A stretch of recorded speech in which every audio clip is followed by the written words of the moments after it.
Good morning, welcome to Breakfast with Naga Munchetty and Charlie State. Our headlines today. We can talk now to our political correspondent Nick Adley, who's in our London newsroom. Nick, good morning to you. A couple of things. Trump is facing a continued backlash over his suggestion that coronavirus patients could be treated with injections of disinfectant. He ended his latest White House news conference without taking any questions from journalists after he was widely condemned for the remarks. Yesterday, Mr. Trump insisted he was being sarcastic when he made the suggestion. Our North America correspondent David Willis has more. The coronavirus pandemic is likely to be the most expensive event in history for the insurance industry. That's according to the boss of Lloyd's of London. Initial estimates from the Association of British Insurers suggest it could cost £1.2 billion. The government says it's encouraging insurance firms to do everything they can to support struggling companies. Here's more from our business correspondent Katie Prescott.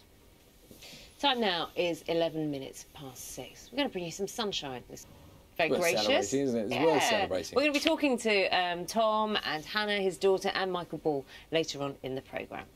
It is Anzac Day today, which has marked the sacrifices made by service personnel from Australia and New Zealand since the First World War. And this year's commemorations, however, they're going to look very different as a result of the coronavirus pandemic. Let's talk to our correspondent. Well, we know the coronavirus is causing huge changes to the way we live our lives, and that includes tight restrictions on the way we mourn the dead.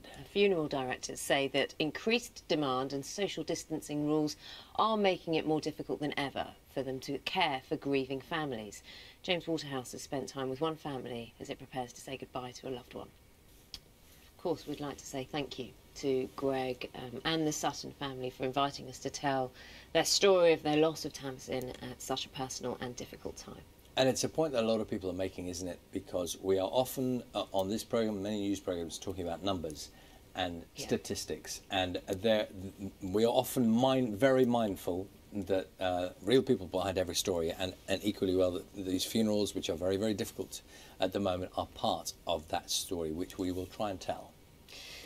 18 minutes past 6 is the time. We're going to talk to Helen. We showed you the view outside Salford this morning. Thank you, Helen. Let's take a moment to have a chat with Mike now. Morning to you, Mike. Saturday morning, and there are a lot of stories around this morning related to football and what might happen in the future. Just talk us through what's been said. Hello, this is Breakfast with Naga Munchetty and Charlie State. Good morning. Time now is 6:30. Thanks very much for joining us. Here's a summary of the main stories from BBC News. A huge drop in the number of patients seeking urgent treatment for conditions unrelated to coronavirus is fuelling concerns that serious problems are being missed. A leading disinfectant manufacturer has issued a strong warning not to use its products on the human body. This after President Trump suggested that coronavirus patients could be treated with injections of the chemical. The coronavirus pandemic is likely to be the most expensive event in history for the insurance industry, according to the boss of Lloyd's of London. The coronavirus pandemic is likely to be the most expensive event in history for the insurance industry, according to the boss of Lloyd's of London. You're watching Breakfast from BBC News. Time now is 6:32. We're going to have a look through at some of the front pages for you this morning, and it's interesting looking through the pages today because there's a number of stories. I should mention, are we on this camera here? Captain Tom, and his 100th birthday is on Thursday of next week, so that's going to be quite an occasion. So he is going to be 100 years. He's going to be #1 on his 100th birthday. It's an amazing thing. Just a couple of lines from the papers here.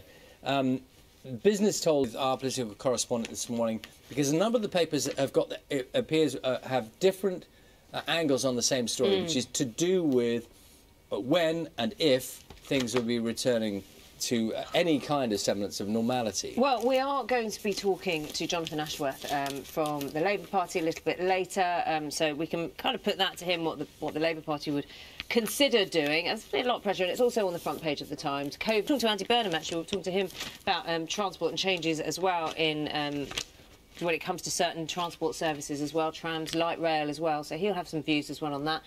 This is something that Mike's been covering this morning. A lot more on that a little later on. Yes, and just looking on the front page of the Daily Mail, we got that one there? Yeah. I have, So the Daily Mail, choose 10 lockdown friends and family might be. We will try and get some clarity on a couple of these stories for you. Stephen Powers, Professor Stephen Powers from NHS England will be talking to us a little later on this morning, so we will try and get some clarity on just what is being said officially in relation to some of these issues. Yeah, there's been no confirmation of that. Time now is 25 minutes to 7. It's time for a BBC News special on coronavirus with Anita McVeigh. Good morning, welcome to Breakfast with Naga Munchetty.